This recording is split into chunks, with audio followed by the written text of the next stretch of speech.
On the foredeck, you can see we have a very large, wide foredeck, very easy to move around. The flush hatches mean that movement on the deck is very safe, as there's nothing to trip over.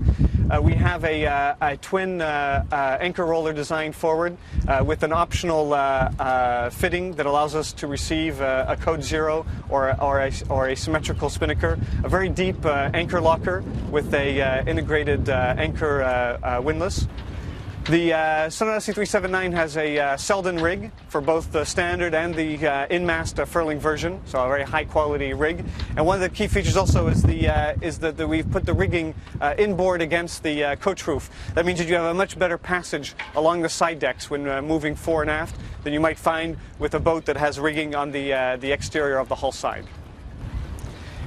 In terms of the rigging on the boat, we can see here we have our German sheeting system here coming back that is led back to the helm for the main sheet. We have a very long main sheet traveler, which allows the maximum amount of adjustment. And we have the Jeanneau tracks here on the side deck, again being led back to the primary winches. Continuing on the side deck, we have a integrated handrail along its entire length, which allows very safe and secure movement. Very long windows providing the light inside the boat. And we have integrated behind the plexiglass 2 opening ports, one in the head compartment and the other above the cooker in the galley. The cockpit of the Sun Odyssey 379 is really very unique because it involves a twin helm design, which is something you usually see on much larger boats. What it creates is a space that is very, very easy to entertain in. You have to remember that the cockpit is where you spend 80% of your time when you're on board. The twin helm design allows for very easy access to the sea as well as around the central table. The table here has all of the features you need for cruising.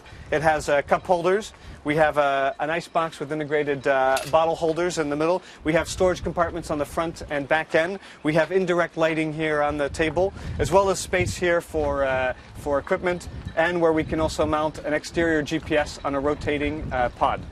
You can see that everything is led back to the cockpit. All of the control lines right back to the winches here in the cockpit. You can also see here our curved windows that we have leading into the aft cabin, along with its opening hatch. We have here on the port side a very large cockpit locker, which goes all the way out to the side of the hull. And integrated in this storage compartment is a dedicated space for the companionway hatchboard.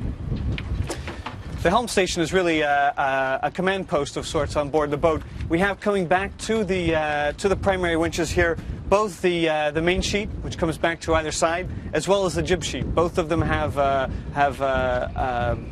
blockers on them, so it's very easy to use one and the other, and easy for a very short-handed crew to sail the boat in complete security. Included also at the helm would be all of our electronics, whether it be autopilot, wind and tri-data instrumentation, compass. You have a handrail here in front of the helm for easy movement. And here at the starboard helm, of course, we also integrate in the engine control and engine panel. At the aft end of the cockpit, we have lots of storage. We have on the starboard side helm position an area where we have a locker for 2 gas bottles. On the opposite side, we have a very deep locker that's designed for fenders and gaffs, anything that's a long item. And in between, we have a large life raft compartment, which is very easy to access and very easy to remove the life raft when needed. The optional spray hood on the boat has a lot of neat features to it. It has a zip-out front window, which allows you to have ventilation while maintaining the protection of the spray hood. You have a window in the roof, which allows you to do all of your sail handling with an eye towards the sails, and plenty of handholds that help you here both in the cockpit and when you're transferring out onto the side deck. One of the key architectural features of the boat is the fact that we've moved the cockpit as far aft as possible in order to benefit from the maximum amount of interior volume and volume in the cockpit. And what that does is allow us to have a fold-down transom door, which when it is closed creates a very closed and secure cockpit, and when it is down gives a very good access to both the sea and to the dock.